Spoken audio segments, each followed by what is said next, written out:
ನೆಚ್ಚಿನ ಜನಪ್ರಿಯ ಶಾಸಕರು ಹಾಗೂ ಕರ್ನಾಟಕ ಸರ್ಕಾರದ ದೆಹಲಿ ವಿಶೇಷ ಪ್ರತಿನಿಧಿಗಳಾದಂತ ಸನ್ಮಾನ್ಯ ಟಿ.ಬಿ. ಜಯಚಂದ್ರ ಸಾಹೇಬರನ್ನ ಹೃತ್ಪೂರ್ವಕವಾಗಿ ಸ್ವಾಗತವನ್ನು ಬಯಸುತ್ತೇನೆ. ಅದೇ ರೀತಿಯ ಕರವೇ ಹೋಬಳಿ ಮತ್ತೋರ್ವ ಬರಗೂರು ಗ್ರಾಮ ಪಂಚಾಯತಿ ಸದಸ್ಯರಾದಂತ ಮಂಜುನಾಥ್ ಇದ್ದಾರೆ, ಬರಗೂರು ಗ್ರಾಮ ಪಂಚಾಯತಿ ಸದಸ್ಯರಾದಂತ ಕಾಂತರಾಜ್ ಅವರಿದ್ದಾರೆ, ಅವ್ರಿಗೂ ಕೂಡ ಸ್ವಾಗತವನ್ನು ಬಯಸ್ತೀವಿ. ಪಂಚಾಯತಿ ಮಾಜಿ ಸದಸ್ಯರಾದಂತ ಅದೇ ರೀತಿಯಾಗಿ ವಿವಿಧ ಪಶು ಆಸ್ಪತ್ರೆಯ ವಿವಿಧ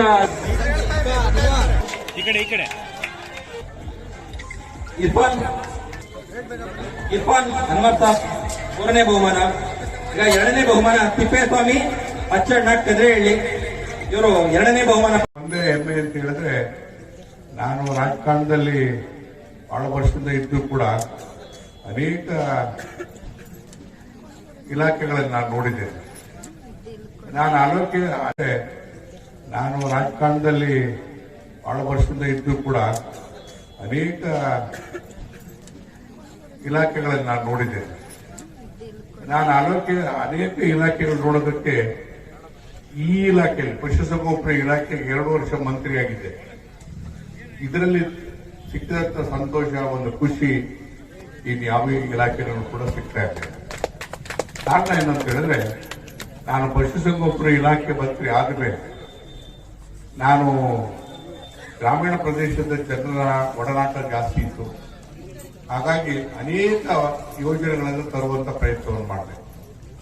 ಈ ಉದ್ಯಮವನ್ನ ಅತ್ಯಂತ ಲಾಭದಾಯಕವಾಗಿರ್ತಕ್ಕಂಥ ಉದ್ಯಮವನ್ನು ಮಾಡಬೇಕು ಮತ್ತು ಜನರು ಆಸಕ್ತಿಯನ್ನು ವಹಿಸಿ ಇವತ್ತು ಹೈನುಗಾರಿಕೆಗೆ ಹಮ್ಮಿಕೋಬೇಕು ಅಂತಕ್ಕಂಥ ಉದ್ದೇಶದಿಂದ ನಾನು ಪ್ರಯತ್ನಗಳನ್ನು ಮಾಡಿದೆ.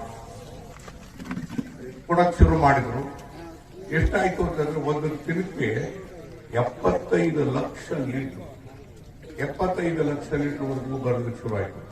ಅದನ್ನ ಏನ್ ಮಾಡಬೇಕು ಅಂತ ಹೇಳಿ ನಮ್ಗೆ ಅರ್ಥ ಆಗ್ತದೆ. ನಾನು ಅದನ್ನ ಹಾಲನ್ನ ಪೌಡರ್ ಮಾಡಬೇಕು ಬಿಟ್ರೆ ಬೇರೆ ಇನ್ನೇನು ಮಾಡಕ್ ಬರಲ್ಲ, ಶೇಖರಿಸಿಡಕ್ ಬರೋದಿಲ್ಲ. ಅದಕ್ಕೆ ಆ ಪ್ರಯತ್ನ ಕೂಡ ಮಾಡೋದಕ್ಕೆ ಸಾಧ್ಯ ಆಗಲಿಲ್ಲ. 200-300 ಲಾರಿಗಳನ್ನ ನಿಲ್ಲಿಸಿ ಆ ಹಾಲನ್ನು ತುಂಬಿದ್ರು ಕೂಡ ಹಾಲು ಬರ್ತಕ್ಕಂಥದ್ದು ಕಮ್ಮಿ ಆಗಲಿಲ್ಲ. ಆಗ ನಾನು ಸಿದ್ದರಾಮಯ್ಯನವ್ರನ್ನ ಮುಖ್ಯಮಂತ್ರಿ ಆಗಿದ್ದಾಗ ಅವ್ರ ಒಪ್ಪಿಗೆಯನ್ನು ಪಡೆದು ಹಾಲನ್ನ ಮಕ್ಕಳಿಗೆ ಕೊಡಬೇಕು ಅಂತಕ್ಕಂಥ ರೀತಿಯಲ್ಲಿ ಯೋಚನೆ ಮಾಡಿ, ಇನ್ಸೂರೆನ್ಸ್ ಕೂಡ ಇರಲಿಲ್ಲ, ಇನ್ಸೂರೆನ್ಸ್ ಕೂಡ ಮಾಡಬೇಕು ಅಂತೇಳಿ ತೀರ್ಮಾನ ಮಾಡಿ ಅವಾಗಲೇ ನಾನು ಇಂಟ್ರೊಡ್ಯೂಸ್ ಮಾಡಿದ್ದೆ. ಹಾಗಾಗಿ ಅನೇಕ ವಿಚಾರಗಳನ್ನ ಇವತ್ತು ಹಂಚ್ಕೋಬೇಕಾಗಿದ್ದೆ. ನನಗೆ ಕಾಲಾವಕಾಶ ಕಡಿಮೆ ಇದೆ. ಈಗ ನಾನು ನಿಮ್ಮೆಲ್ಲರಿಗೂ ಒಳ್ಳೇದಾಗಬೇಕು. ಸಿರಾ ತಾಲೂಕಿನಲ್ಲಿ ಇರ್ತಕ್ಕಂಥ ಕುರಿಗಳಿಗೆ ಹೆಚ್ಚು ಪ್ರೋತ್ಸಾಹ ಕೊಡಬೇಕು, ಹೆಚ್ಚು ಸಾಕುವಂತ ಆಗಬೇಕು. ಯಾಕಂದ್ರೆ ಇಲ್ಲಿ ಮಳೆ ಬಂತು ಬಿಟ್ಟು ಅದು ಎಲ್ಲೋ ಒಂದು ಕಡೆಗೆ ಒಂದು 4 ಕುರಿ ಅಥವಾ ಒಂದು ಕುರಿ ಸಾಕಿದ್ರೆ ಜೀವನ ಮಾಡೋದಕ್ಕೆ ಅನುಕೂಲ ಆಗ್ತದೆ ಅನ್ನೋ ಕಾರಣಕ್ಕೋಸ್ಕರ, ಆ ಕುರಿಗಳಿಗೆ ಬೆಲೆ ಬರಬೇಕು ಅನ್ನೋ ಕಾರಣಕ್ಕೋಸ್ಕರ ಇಲ್ಲಿ ಚೀಲ್ನಳ್ಳಿ ಅಂತೇಳಿ ತಾವರೆಕೆರೆ ಹತ್ರ ಒಂದು ವಧಾಗಾರವನ್ನು ಮಾಡಿದೆ. ಅಂದ್ರೆ ಸುಮಾರು 50 ಕೋಟಿ ರೂಪಾಯಿ 50 ಕೋಟಿ ರೂಪಾಯಿಯಲ್ಲಿ ಈ ದೇಶದಲ್ಲಿ ಎಲ್ಲೂ ಕೂಡ ಆ ರೀತಿಯಾದಂತಹ ವಧಾಗಾರ ಸರ್ಕಾರದ ವಲಯದಲ್ಲಿ ಆಗಿಲ್ಲ ಅಂತ ವಧಾಗಾರವನ್ನು ಮಾಡಿದೆ. ವಧಾಗಾರ ಅಂತ ಹೇಳಿದ್ರೆ ಅನೇಕ ಒಂದು ದಿನಕ್ಕೆ 1,500 ಕುರಿಗಳು ಬೇಕು. 1,500 ಕುರಿಗಳು ಬೇಕು. ಮನುಷ್ಯ ಯಾರು ಮುಟ್ಟಂಗಿಲ್ಲ. ಮನುಷ್ಯ ಮುಟ್ಟದೇ ಇರತಕ್ಕಂಥ ರೀತಿಯಲ್ಲಿ ಅದನ್ನ ಕುರಿನ ಕತ್ತರಿಸಿ ಯಾವ ಭಾಗ ಬೇಕು, ಎಲ್ಲಿ ಬೇಕು, ಎಷ್ಟು ಬೇಕು ಅಂತಕ್ಕಂಥದ್ರ ಬಗ್ಗೆ ನಿರ್ಧಾರ ಮಾಡ್ತಕ್ಕಂಥ ರೀತಿಯಲ್ಲಿ ಮಿಷಿನ್ಗಳು ಬಂದಿರೋದ್ರಿಂದ ಅದನ್ನ ಹೊರದೇಶಕ್ಕೂ ಕೂಡ ಕಳಿಸೋದಕ್ಕೆ ಅವಕಾಶ ಇದೆ. ಹೊರದೇಶಕ್ಕೂ ಕೂಡ ಕಳಿಸಬಹುದು. ಹಾಗಾಗಿ ಇದಕ್ಕೆ ಹೆಚ್ಚು ಬೆಲೆ ಬರ್ತದೆ ಅನ್ನೋ ಕಾರಣಕ್ಕೋಸ್ಕರ ಅದು ಮಾಡಿದ್ರು. ಇದೇನು ಕೆಲವೇ ದಿವಸದಲ್ಲಿ ಬಹುಶಃ ಇನ್ನೊಂದು ತಿಂಗಳಲ್ಲಿ ಅದನ್ನ ಮುಖ್ಯಮಂತ್ರಿಗಳಾಗಿರ್ತಕ್ಕಂಥ ಸಿದ್ದರಾಮಯ್ಯನವರನ್ನ ಕರ್ಕೊಂಡ್ಬಂದು ಅದು ಉದ್ಘಾಟನೆ ಮಾಡಬೇಕು ಅಂತ ಕೂಡ ತೀರ್ಮಾನ ಮಾಡಿದ್ದೇನೆ. ಅದೆಲ್ಲ ಆದ್ಮೇಲೆ ಹೈನುಗಾರಿಕೆಗೆ, ಕುರಿ ಸಾಕಾಣಿಕೆಗೆ, ಮೇಕೆ ಸಾಕಾಣಿಕೆಗೆ ಹೆಚ್ಚು ಒತ್ತು ಬರ್ತದೆ, ಹೆಚ್ಚು ಬೆಲೆ ಬರ್ತದೆ ಅಂತಕ್ಕಂಥ ಮಾತನ್ನ ಈ ಸಂದರ್ಭದಲ್ಲಿ ಹೇಳಿ ನಾನೀಗ ಇನ್ನು ಹೇಳ್ಬೇಕಾಗಿರ್ತಕ್ಕಂಥದ್ದು ಬೇಕಾದಷ್ಟು ವಿಚಾರಗಳಿದೆ. ಸಿದ್ದರಾಮಯ್ಯನವ್ರನ್ನ ಯಾಕೆ ಕಳಿಸ್ತಾ ಇದ್ದೀನಿ ಅಂತ ಹೇಳಿದ್ರೆ, ಈಗ ನಮ್ಮ ಮನೆಗಳ ಸೈಟನ್ನ ಈಗ ಕೆಲವು ಜನ ಒಂದು 50 ಜನ, ಒಂದು 70 ಜನಕ್ಕೆ ಇವತ್ತು ವರ್ಕ್ ಆರ್ಡರ್ ಕೊಟ್ವಿ ಮನೆಗಳನ್ನ ಕಟ್ಟೋದಕ್ಕೆ. ಇಲ್ಲಿ ಮನೆಗಳನ್ನ ಹೆಚ್ಚು ತರಬೇಕು ಅಂತಕ್ಕಂಥದ್ರಿಂದ ಮತ್ತೆ ಇದೊಂದು ಅಂತಂದ್ರೆ ಬಹಳ ವರ್ಷಗಳ ಕಾಲ ನಾನು ಮಂತ್ರಿಯಾಗಿದ್ದಂಥ ಸಂದರ್ಭದಲ್ಲಿ ನಿವೇಶನ ರೈತರಿಗೆ ನಿವೇಶನ ಕೊಡಬೇಕು ಅಂತಕ್ಕಂಥ ಒಂದು ಯೋಜನೆ ಮಾಡಿ ಎಲ್ಲಾ ಗ್ರಾಮದಲ್ಲೂ ಕೂಡ ಭೂಮಿಯನ್ನು ಶೇಖರಿಸಿದ್ದೀವಿ. ಅದಾದ ಮೇಲೆ 5 ವರ್ಷದಲ್ಲಿ ಯಾವ ರೀತಿಯಾದಂತಹ ಪ್ರಗತಿ ನಾವು ಕಾಣೋದಕ್ಕೆ ಸಾಧ್ಯ ಆಗಿಲ್ಲ. ಈಗ ನಾವೆಲ್ಲರೂ ಯೋಚನೆ ಮಾಡಿದ್ವಿ, ಸುಮಾರು ಒಂದು 15ರಿಂದ 20 ಸಾವಿರ ಸೈಟ್ ಅನ್ನ ಕೊಡಬೇಕು ಅಂತ ಹೇಳಿ ನಾನು ತೀರ್ಮಾನ ಮಾಡಿ ಮುಖ್ಯಮಂತ್ರಿಗಳು ಕರ್ಕೊಂಡು ಕೊಡಬೇಕು ಮತ್ತು ಅವರೆಲ್ಲರಿಗೂ ಕೂಡ ಮನೆ ಕಟ್ಟಿಸಿಕೊಡ್ಬೇಕು ಅಂತಕ್ಕಂಥ ತೀರ್ಮಾನದಲ್ಲೂ ಕೂಡ ನಾನಿದ್ದೇನೆ. ಆ ಪ್ರಯತ್ನದಲ್ಲಿ ನಮ್ಮ ವೇದಿಕೆ ಮೇಲೆ ಇರ್ತಕ್ಕಂಥ ಎಲ್ಲ ಮುಖಂಡರುಗಳು ಕೂಡ ಸಹಾಯಕರಾಗಿದ್ದಾರೆ. ಈಗ ಒಂದು ಬರಗೂರಲ್ಲಿ ದೊಡ್ಡ ಊರು, ಸಾಕಷ್ಟು ಜನರಿಗೆ ಸೈಟ್ ಬೇಕಾಗ್ತದೆ. ಈಗ ಅಂಕಿಅಂಶವನ್ನು ಕೊಟ್ಟು ಸುಮಾರು 30 ಎಕರೆ ಜಾಗ ಕೂಡ ಇದೆ ಅಂತೇಳಿ ಅದನ್ನ ಕೊಟ್ಟಿದ್ದಾರೆ.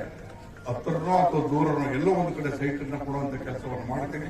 ಇವತ್ತು ಕಿಷ್ಕಿಂದೆ ಆಗಿರ್ತಕ್ಕಂಥ ಹಳ್ಳಿಗಳು ಸ್ವಲ್ಪ ದೂರ ಹೋಗಿ ಇರುವಂತಹ ವಾತಾವರಣ ಆಗಬೇಕು. ಇನ್ನು ಮುಂದೆ ಸೈಟ್ಗಳು ಸಿಗ್ತಕ್ಕಂಥದ್ದು ಕಷ್ಟ ಆಗ್ತದೆ. ಅದಕ್ಕೆ ಬಗೆಹರಿಸೋದಕ್ಕೋಸ್ಕರ ನಿವೇಶನ ಕೊಡಿಸಬೇಕು, ಅವ್ರ ಕೈಲೇ ಹಂಚಿಸುವಂತ ಕೆಲಸವನ್ನು ಮಾಡಬೇಕು ಅಂತ ಕಾರ್ಯಕ್ರಮವನ್ನ ರೂಪಿಸಿದೆ. ಅದ್ರ ಜೊತೆಗೆ ಬೇರೆ ಬೇರೆ ಕಾರ್ಯಕ್ರಮಗಳೆಲ್ಲದೂ ಕೂಡ ಇದೆ. ಅದು ಮುಂದೆ ಬರ್ತಕ್ಕಂಥ ದಿನದಲ್ಲಿ ಅದು ಮಾಡೋಣ ಅಂತಕ್ಕಂಥ ಮಾತನ್ನ ಈ ಸಂದರ್ಭದಲ್ಲಿ ಹೇಳಿ, ಇವತ್ತಿನ ನೀವು ದಯಮಾಡಿ ಈಗ ಇಷ್ಟೊತ್ತು ಕೂಡ ನಮ್ಮ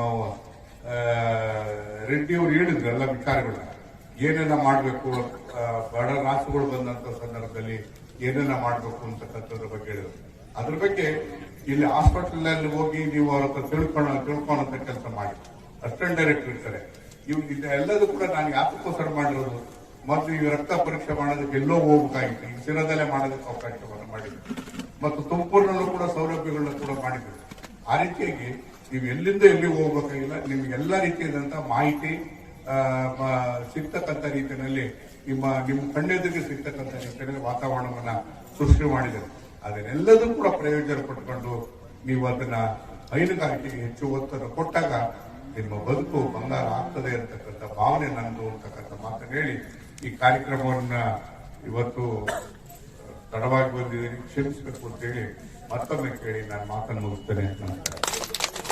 10,000 ರೂಪಾಯಿ ಸರ್ಕಾರದಿಂದ ಉಚಿತವಾಗಿ ನೀಡುವಂತ ಒಂದು ಸೌಲಭ್ಯ ಇದೆ. ಸೊ ಇದಕ್ಕಾಗಿ ತಾವೇನು ಮಾಡಬೇಕಾಗಿಲ್ಲ, ಸಂಬಂಧಪಟ್ಟ ಪಶುವೈದ್ಯಾಧಿಕಾರಿನ ಭೇಟಿ ಮಾಡಿದ್ರೆ ಅವ್ರು ನಿಂತ್ಕೊಂಡು ಒಂದು ಫೋಟೋ ತೆಗೆದು ಒಂದು ಪೋಸ್ಟ್ ಮಾರ್ಟಮ್ ಮಾಡಿಸಿ, ಸೊ ಅದು ಎಲ್ಲ ಡಾಕ್ಯುಮೆಂಟ್ ಕೊಟ್ಟರೆ ತಾವು ತಮ್ಮ ಅಕೌಂಟ್ಗೆ ನೇರವಾಗಿ 10,000 ರೂಪಾಯಿನ ಸರ್ಕಾರದಿಂದ ಹಾಕಲ್ಪಡುತ್ತದೆ.